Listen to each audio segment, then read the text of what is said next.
You know, when the drums of war were beating back in 2002, it was very unpopular to be against the war. And the administration, as we know now, had launched this major PR assault, talking about mushroom clouds and the imminent danger that Saddam Hussein posed to the United States. And I looked at all the information that was publicly available and became absolutely convinced that this was the wrong thing to do.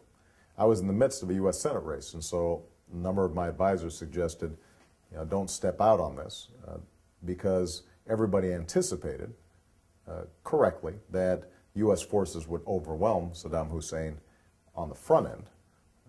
But my concern wasn't the effectiveness of the U.S. military. It was the aftermath once we had deposed Saddam Hussein, that the threat, in fact, wasn't imminent, and that this would cost us billions of dollars and thousands of lives, and that ultimately we would have no clear exit strategy and would, most importantly, distract us from the battle that had not been finished in Afghanistan, dealing with al-Qaeda, the people who had actually perpetrated 9/11, and that it would fan the flames of anti-American sentiment throughout the world, and particularly in the Middle East. So I gave a speech at an anti-war rally here in Chicago back in October of 2002. I don't oppose war in all circumstances, and when I look out over this crowd today, I know there is no shortage of patriots or patriotism.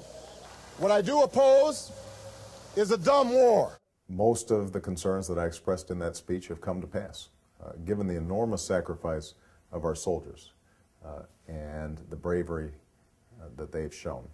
I wish that our civilian leadership had not failed them as badly as it has. But what is now clear after over 3,700 American lives lost, after more than $500 billion of money spent, and with what appears to be no end in sight, at least from the President's perspective, I think that we now understand that this has been probably the biggest foreign policy fiasco in a generation. So what I've said is that we've got to be as responsible and careful getting out as we were careless getting in, but we need to get our troops out of the combat roles that they've been placed in. They should not be refereeing a civil war in Iraq. I will begin to remove our troops from Iraq immediately.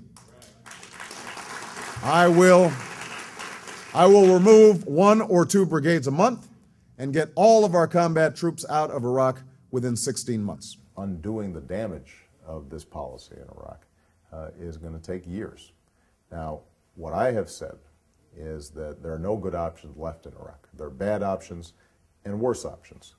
The only way we're going to achieve any semblance of stability in Iraq is if the Shia and the Sunni in particular, as well as the Kurds and other factions in Iraq, are able to arrive at a political accommodation. Iraq needs a new constitutional convention that would include representatives from all levels of Iraqi society, in and out of government.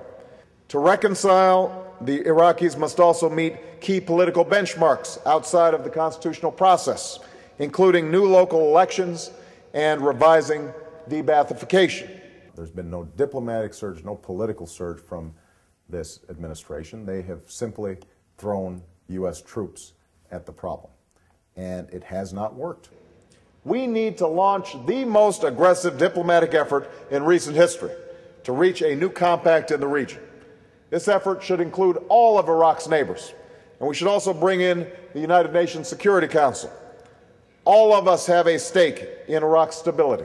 It's going to be just as important for us to talk to all of the major powers in the region, not only our traditional friends like Jordan or Saudi Arabia, but also Iran and Syria, countries that we don't like.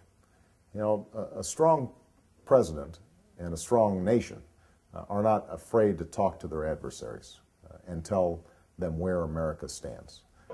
Not talking doesn't make us look tough. It makes us look arrogant. And it doesn't get results. Tens of thousands of people have died in Iraq since this war began.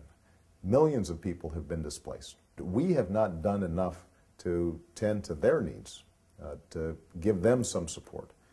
And so creating a humanitarian infrastructure, making sure that we are sending a clear signal to the factions in Iraq that genocide or ethnic cleansing will not be tolerated by the international community, and that we are keeping track of how the various factions are behaving. That will set the stage for, I think, the larger challenge, and that is for us to restore our moral standing in the world, to restore America's legitimacy in many quarters where we have seen the Bush administration erode our reputation.